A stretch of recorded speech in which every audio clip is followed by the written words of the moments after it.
Deputy commissioner दादो सैयद मुर्तज़ा अली शाह की सदारत में जैम खाना दादो में एक पुरवकार तकरीब का इनेकाद किया गया, जिसमें ताज़ा तबादला होने वाले असिस्टेंट कमिश्नर खैरपुर नाथन शाह मोहसिन रज़ा दस्ती को अलविदा और नई मुकर्ररा असिस्टेंट कमिश्नर सैयदा इशा ताज ज़ोहरा को खुश आमदीद कहा गया। तकरीब में SSP Dadu Amir Saud Magsi, additional deputy commissioner one Zahid Junejo, EDC2 Sikandar Ali Rustamani, assistant commissioners Mukhtiar का MSDHQ अस्पताल डॉक्टर अमजद मुस्तवी और ज़िले इंतज़ामिया के दीगर अफसरान ने शिरकत की।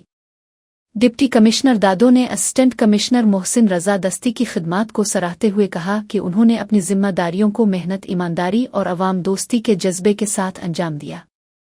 उन्होंने मोहसिन रज़ा के लिए नेक तमन्नाओं का इजहार किया और दुआ की कि वो मुस्तकबिल में भी कामयाबियां हासिल करे।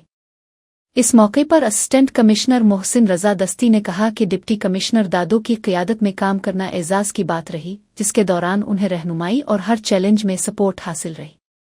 डिप्टी कमिश्नर दादो ने नई मुकर्ररा असिस्टेंट कमिश्नर सैयदा इशा ताज ज़ोहरा को खुश आमदीद कहते हुए हिदायत दी कि वो अवामी खिदमत के जज्बे के साथ अपनी जिम्मेदारियां अंजाम दे।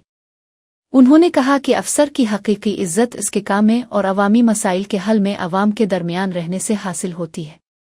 तकरीब के आखिर में दोनों अफसरान को सिंध की रवायत के मुताबिक तोहफे के तौर पर अजरक और सिंध टोपी पेश की गई।